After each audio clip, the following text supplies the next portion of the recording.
Ngayon po, mag-unbox tayo ng slupan. Ito po yung yung laman po, yung mga ganito. Ito, saka po yung accessories. Start na tayo, guys. Kuha ko dito ay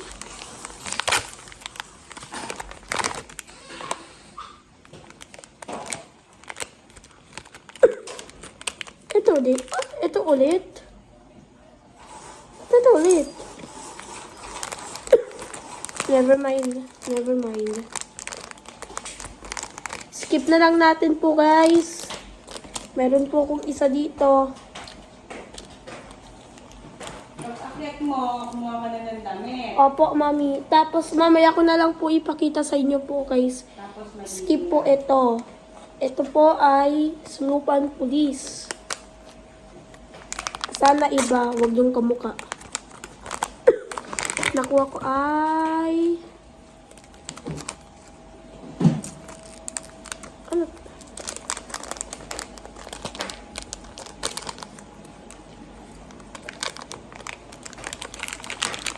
Ito, ay.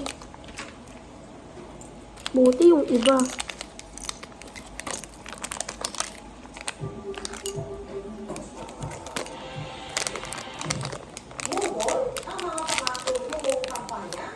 Ito po, guys. Ano to? Ay, ito. Ay, iba to. Tingnan mo. Ay, dito. Ito siya. Sino ka? Sino siya? Siya si... Ay, ito. Ano yun? Ano ito?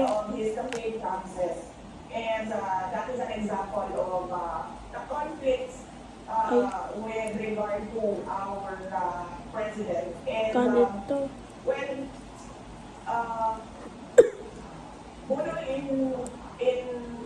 in English is Yan.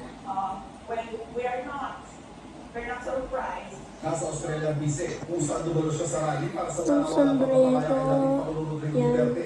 Dito rin niya binatiko si Pangulong Marcos.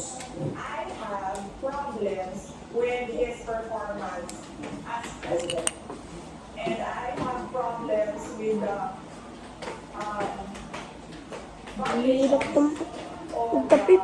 our fundamental law, our constitution, particularly with the rendition of former President Duterte. That was really an affront to Philippine sovereignty. Ang palasyo may pabalita pa sa pahayag nito ng Bise. Budol? Talaga? Hindi ko alam kung sino ba ang budol. Hindi natin alam kung sino ba ang budol.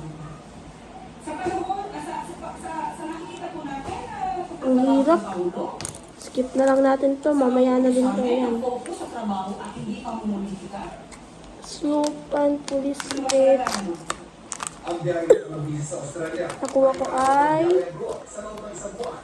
Sana wag yung... Ng Malacanang. Rodrigo Duterte. Ay, nagulat ako. Sino to? Yung... yung... With the Filipino community on ways forward Yung... for our country.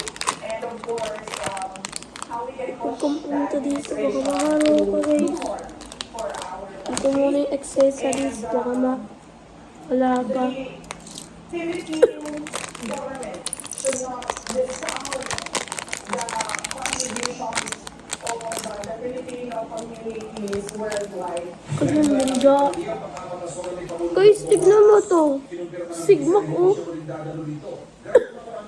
I don't think he will be providing anything substantial about our country, and it would be best to spend that time with the Filipino community. Kung wala po nakikita ang vice-presidente na maaaring gawin ng Pangulo, ganyan po talaga ang mangyayari kapag ka po magiging bukas ang isipan at ang mata at ang puso para sa taong bayan. So, kung hindi po talaga siya makikinig at hindi niya po titignan ang mga records na nangyayari sa gobyerno, wala po talaga siyang malalaman. Kinumpirma naman ng bise na natanggap na ng kanyang kampo ang order na i-issue ng Ombudsman para sagutin ang reklamong isinampa ng Kamara kaugnay ng kanyang confidential funds. Inihaanda na raw ng kanyang mga abogado ang kanyang tungkol.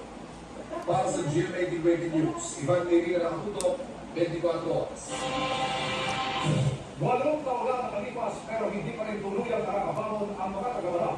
Matapos ang madugong Bureau of Organization, pinamamadali na ng Pangulo ang mga hindi pa nagagamit ang infrastruktura ng bumisita sa Rome. Guys, tignan nyo na lang po sa second po na YouTube video, dun po sa pangalawa na lang po. Madami na